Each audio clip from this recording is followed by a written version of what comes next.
할렐루야. 성경 퀴즈 앤 리뷰 창세기 6장 보겠습니다. 항상 퀴즈 앤 리뷰는 성경 펴놓고 보시면 될 것 같아요. 창세기 5장에 보면 하나님과 동행하였다 이런 표현을 받는 분이 계셨죠. 그분이 에녹인데 창세기 6장에도 하나님과 동행했다라는 평가를 받는 분이 계십니다. 누굴까요? 너무 유명한 분이죠. 창세기 6장에 보면 하나님의 사람들, 사람의 딸들, 또 네피림 이런 사람들이 좀 나오죠. 이 하나님의 아들들을 때로는 천사라고 그러고 때로는 우리 아담, 특별하게 에노스의 어떤 후손들이다 이렇게 해석하는 경향이 두 가지로 나누죠. 근데 하나님의 아들들을 우리 천사들을 보면 우리 마태복음에서 예수님의 권위에 도전하려고 우리 제사장들이 사두개파들이 나와서 묻는 게 있잖아요. 한 여인이 남편하고 결혼해서 잘 살라고 그러는데 남편이 먼저 죽었다. 그래서 고엘이라는 제도에 의해서 동생한테 또 시집을 가서 남편의 이름을 이어야 되잖아요. 근데 그 동생도 시동생도 죽었다라는 거예요. 자녀를 못 얻고 죽었다라는 것이고 그 다음에 이제 또 그 밑에 동생이 똑같은 일을 당했다 그래서 그 형제 7이 다 죽고 나중에 천국에 가서 우리 만나면 누구 아내냐 이런 거 물어봤을 때 예수님의 대답은 야 시집도 장가도 안 가 이렇게 말씀하시잖아요. 그래서 하나님의 아들들을 천사라고 보면 맞지 않다 이런 경향도 있기도 하고 또 한편으로 보면 이제 칼빈 같은 교회 개혁 주의자들이 해석을 하면 이거는 아담, 셋, 에노스를 쭉 잇는 믿음의 자녀들이다 이렇게 해석하는 것이 굉장히 유력하게 왔다고 그러죠. 어떻게 해석해야 되는가는 잘 모르겠어요. 두 개가 굉장히 팽팽합니다. 나중에 한번 이것도 한번 다뤄볼 수 있으면 다뤄보겠습니다. 이제 이 정도면 찾으셨겠죠? 정답은 노아. 너무 유명한 사람이죠. 계량컵에 귤차, 제주 귤차 한 잔 마셨네요. 노아는 이 창세기 평가는 의인이고 당대의 완전한 자고 하나님과 동행했다라는 거예요. 제가 항상 창세기 5장쯤 다루면 각 사람이 인생의 어느 때 자녀를 낳았는가 그래서 퍼센테이지로 낸 거를 몇 차례 얘기하잖아요. 제가 창세기 다루면서도 얘기했고 성경 퀴즈 앤 리뷰 창세기 5장 다루면서도 그 말씀을 해봤죠.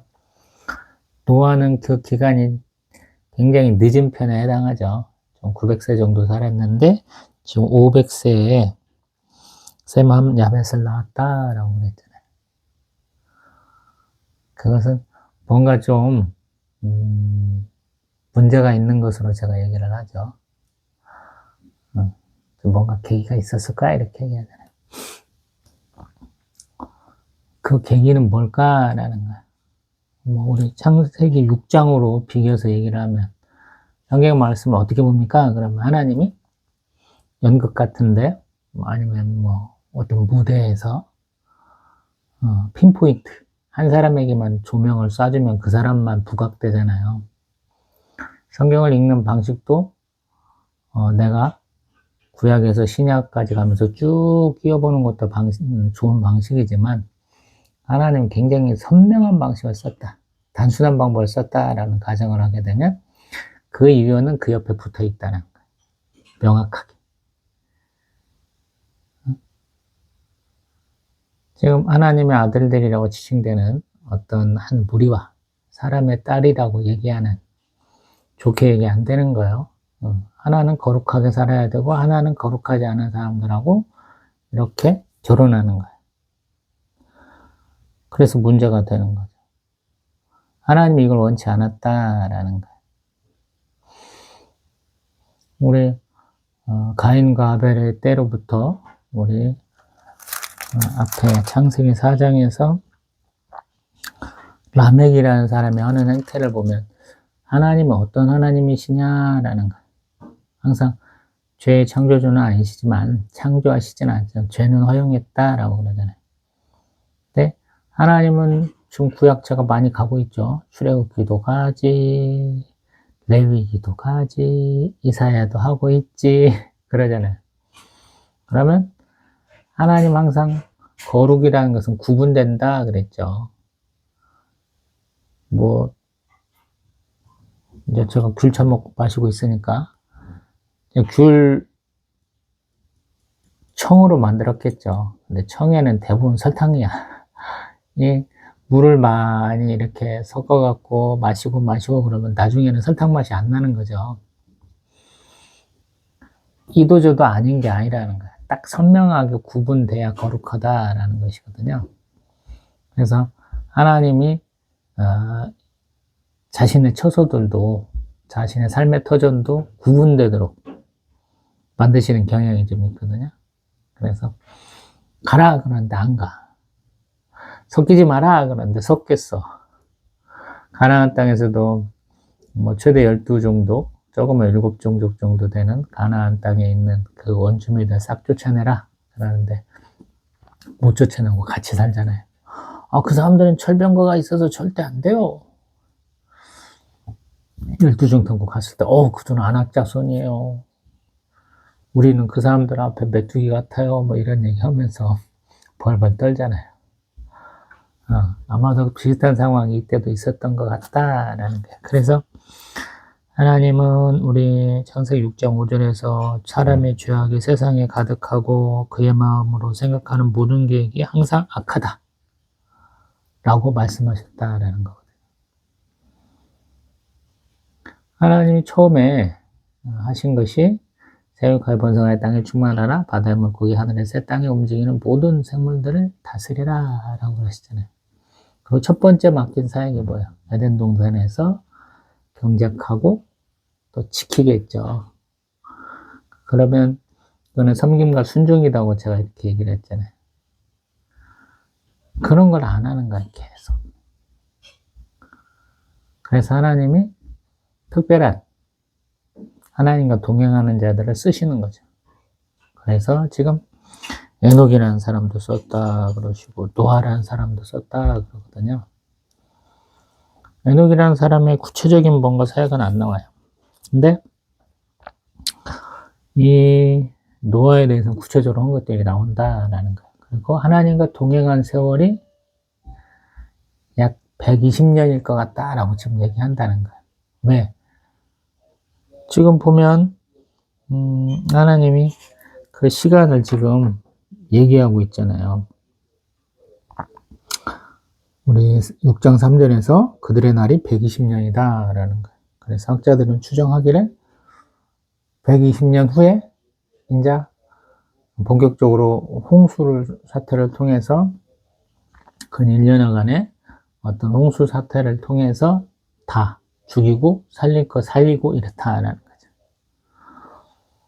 근데 그 기간 동안에 하나님과 동행하면서 우리 노아가 하는 일이 뭐냐면 자녀와 며느리와 아내 이렇게 합심을 해서 배를 만들어야 돼요. 소위 방주라고 하는 걸 만들어야 되는데 이게 가로 300규빗, 세로 50규빗, 높이 30규빗짜리예요. 우리 미터로 한번 표현해 보면 뭐 1규빗이 여기서부터 여기까지거든요. 되게 이제 45cm 정도 잡기도 하는데 그냥 크게 잡으면 50cm라고 보거든요. 50cm로 가정을 하면 한 가로가 한 150m, 또 세로가 한 5m, 또 높이가 한 15m짜리. 어떤 사람은 이거를 톤수로 계산하면 여러 방식이 있을 건데 한 4만 톤? 이런 단위라고도 얘기하더라고요. 크다면 크고 작다면 작은 거예요. 4만 톤 정도가 어느 정도 됩니까?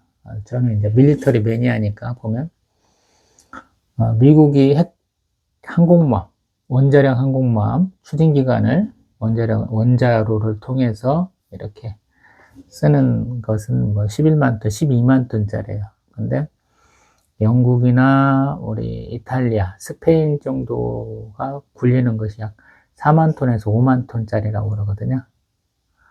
항공모함이야.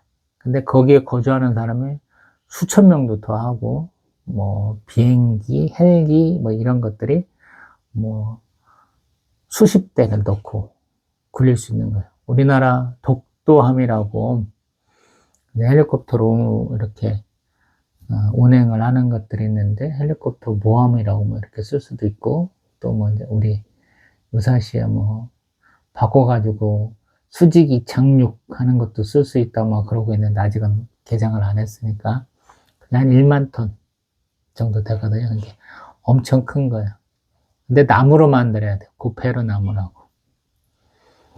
이게 쉽겠느냐라는 거예요. 우리 이제 거북선 같은 경우에는 위에 덮개가 있죠. 그러니까 방주도 덮개를 잇는 걸 우리가 항상 생각하잖아요. 왜? 홍수 때 있었기 때문에.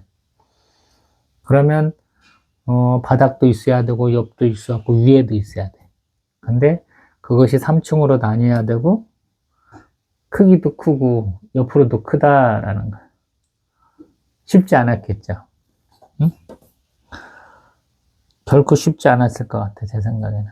이게 120년 동안 짓는다 그러는데 나무 비어와서 나무도 말려야 되고 또 그것도 잘 목재로 가공해야 될 거 아니야. 통나무 딱딱딱딱 연결할 수는 없거든. 나무도 이렇게 켜가지고 널판지를 만들어서 그것도 잘 휘게 만들어야 되거든요. 온갖 일들을 다 해야 된다라는. 가끔씩 뭐 영화 같은 거 뭐 이렇게 보면은 동영상에서는 배 만들고 있는 이 가족을 사람들이 막 웃잖아요. 에라이 이러잖아. 그래서 하나님과 동행한다라는 이 말이 굉장히 어렵다라는 거예요. 그리고 그 앞에 노아는 여호와께 은혜를 입었다라고 표현하는데 은혜를 입었다라는 표현을 성경에서 하는 사람이 그렇게 많지가 않아요. 지금 창세기 6장 8절에서 노아, 또 창세기 19장 16절 19절 롯, 응? 불심판 받을 때, 그 다음에 출애굽기 33장에서 모세, 응? 하나님 뒷모습만 바라볼 때. 그 다음에 누가복음 1장 30절에서 마리아, 천사하고 수태고지, 이런 거예요. 그래서 은혜 입었다는 것도 굉장히 드문 일인데 동행까지 했다 그러면 굉장히 드문 거예요. 굉장히 독특한 상황이에요. 근데 이 동행이 쉽지가 않은 거죠. 창세기 다루면서는 우리 요셉의 얘기를 많이 했죠. 요셉은 뺀나 만사가 형통하대.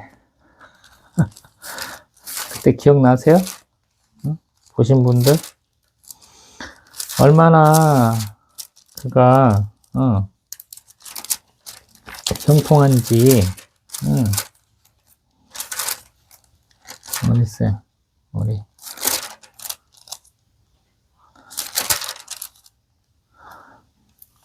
39장에 보면 창세기 39장에 3절에 그의 범사에 형통하게 하심, 또 조금 넘겨보면 그 앞에 2절에 형통한 자, 또 23절에 그를 범사에 형통하게 하셨다. 그래요.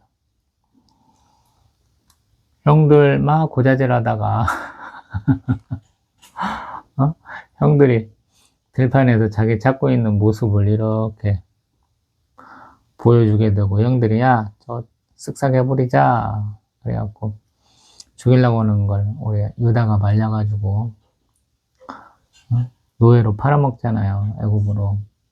가서 어떻게 해가지고 겨우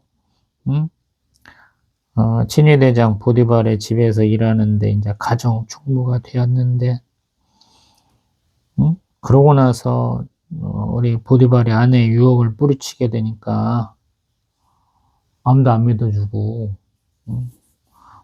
나라의 큰 죄인들만 가두는 감옥에 갇히게 되고 또 갇혔는데도 불구하고 또 이뻐하는 사람이 간수가 너 그런 감옥 사무나 봐라 그래서 그런 것도 형통하다 그러고 또 우리 술 맡은 자, 떡 굽는 자가 이제 이렇게 감옥에 갇혔을 때 똑같은 날 꿈을 꿨는데 꿈을 해석해 주는데 너무 잘 맞아가지고 떡 굽는 사람은 바로의 생일날 죽고 술 맡은 자는 복권이 되는데 형편 봐주라고 그랬는데 쓱싹 잊어버리고 그러고 나서 바로가 죄송합니다. 꿈을 연달아서 2번을 꾸잖아요. 그래서 그 꿈의 해석자가 누구냐 할 때 술 맡은 자가 예전에 이런 일이 있었어요. 불러갖고 해결되잖아요. 그러니까 어떤 면에서 보면 하나님과 동행한다는 게 굉장히 어렵다라는 거예요. 제가 말하고 싶은 요지가. 성경에서 하나님과 동행하고자 하는 사람들은 되게 힘들어요. 많이 힘들어요. 특별하게 우리 노아는 또 뭐라고 하냐면 준행한다 라는 표현을 써요. 그것이 6장 22절. 노아가 그와 같이 하여 하나님이 자기에게 명하신 대로 다 준행하였더라. 아멘. 근데 제가 봤을 때 말은 좋은데 사는 데는 굉장히 힘든 하나님께 은혜 입었어. 하나님과 동행했어. 그 다음에 준행했어. 이 3가지를 다 한 사람이야. 노아가. 그래서 모든 인류의 조상이에요. 이 사람.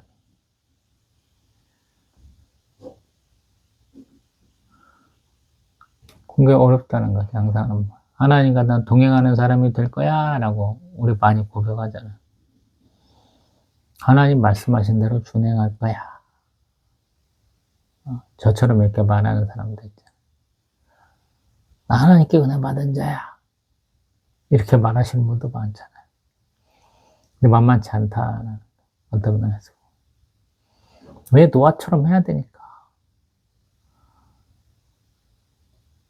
우리 세상 사람들 많이 얘기하잖아요. 이사에서 초반에 보면 1장에서 야, 우리 내일 망한대. 오늘 먹고 마시고 죽자. 근데 그 죽는 기간이 굉장히 길게 고지가 돼 있어. 120년.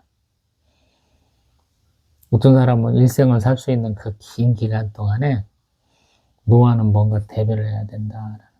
그래서 요 3종 세트. 하나님께 은혜 받았어. 하나님과 동행했어. 준행했어.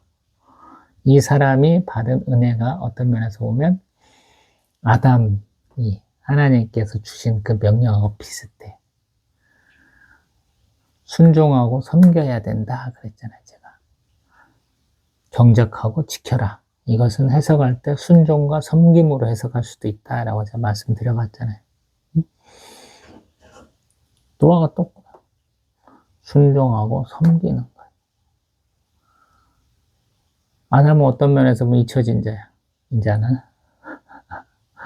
근데 노아는 기억되는 자죠. 순종하고 섬겼으니까.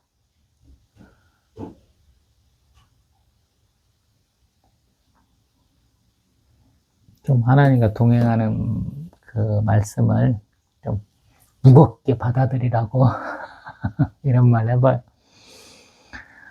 그렇게 하시는 분 별로 없는 것 같아서 저조차도 창세기 6장 준비가 덜 돼서 그런지 이게 지금 두 번째 만에 시도해서 지금 찍는 동영상이거든요.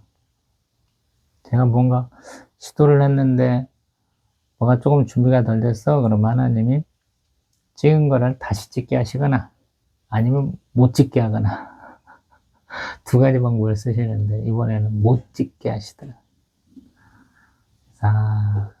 항상 렉시오 디비나 영적 독서는 제가 말하지만 언제나 말하죠. 희께님 시점 레벨 신용은 오늘 여기 신용운의 삶의 정황 가운데서 온전히 말씀을 잘 해석하고 말씀대로 살라고 노력하고 있느냐라고 항상 하나님이 점검해 주신다는 거예요.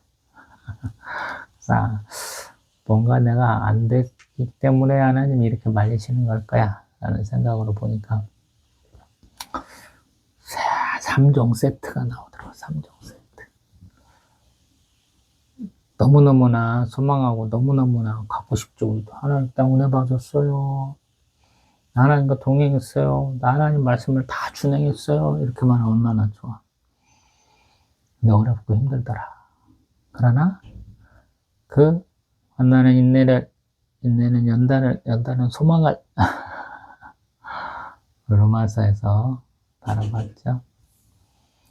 죽을 것 같은 고난이죠. 어떤 면에서 보면 120년 동안 이걸 해야 돼. 다른 사람들 이런 생각들이 없어요. 심지어 자기 할아버지, 증조 할아버지까지는 살아있을 만한 때예요, 이때가. 그러니까 그분들도 다 믿음의 조상들이야. 근데 그분들은 이러한 메시지를 못 받았다.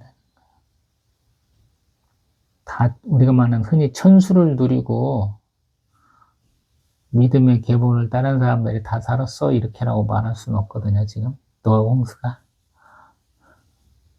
그래서 굉장히 심각하다. 우리는 다 같은 축복을 받는다고 생각할 수도 있지만 안 그럴 수도 있다. 아주 특별한 사람, 이렇게 3종 축복 받은 사람. 하나님께 은혜 받았어, 하나님과 동행했어, 또 준행까지 하는 사람이야. 이런 사람한테 하나님이 특별하게 역사하실 수 있다는 거예요. 나머지는 다 심판의 대상. 어렵고 힘든 거예요. 그래서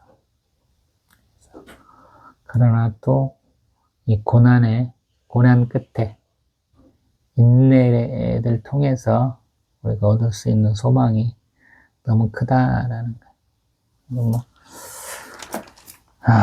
야고보서 1장에 그런 말을 하죠.